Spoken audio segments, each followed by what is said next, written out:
எங்க வீட்டுல 2 அருந்தவாளுங்க இருக்குதுங்க. 2மே சேட்டை பூச்ச பசங்க. நல்லா ஒத்துமையா 5 நிமிஷம் ஒன்னா விளாண்டு இருப்பானுங்க. 6வது நிமிஷம் 2 பேருமே டமால் அடிச்சுப்பானுங்க. எதுக்குன்னே தெரியாது.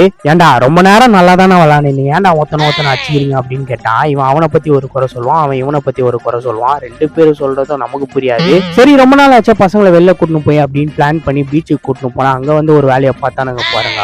கீழே இருக்கிற மண் எடுத்து சும்மா உட்காந்துருந்த ஒரு ஆன்ட்டி கண்ணு மேலே அடிச்சிட்டானுங்க. அந்த ஆன்ட்டி கண்ணு எரிச்சல் தாங்க முடியாம என்ன பூச்சின்னு செம்ம திட்டுது. இவனுங்க சண்டையை சமாளிக்கிறது பத்தாது, ஊர் சண்டையெல்லாம் வலிச்சு வைக்கிறானுங்க. எனக்கு ஆன்ட்டி என்ன மன்னிச்சிருங்க ஆன்ட்டி, தெரியாம இவனுங்களை பீச்சு கூட்டின்னு வந்துட்டேன் அப்படின்னு அந்த ஆன்ட்டி கிட்ட மன்னிப்பு கேட்டு தூரத்துல நெட்டுக்குள்ள பசங்க குச்சி விளாண்டு இருந்தானுங்க. அங்க எத்தனை போய் இவங்களை கரை சேர்த்துட்டேன். இந்த நெட்டுக்குள்ள பசங்க குதிச்சு விளாடுறதுக்கு 10 நிமிஷத்துக்கு 50 ரூபாயா. காசு இருந்தா எப்படி ஒரு நெட்டை வாங்கி போட்டு உட்காந்துடலாம் போல இருக்கு. இவனுங்களை மேய்க்கிறதுக்கு 4 காட்டு யானையை மேய்ச்சிட்டு போயிடலாம். இந்த மாதிரி உங்க வீட்டுல சேட்டை பூச்ச பசங்க இருக்காங்களா? இந்த வீடியோக்கு லைக் பண்ணிட்டு நம்ம சேனலை சப்ஸ்கிரைப் பண்ணிக்கோங்க.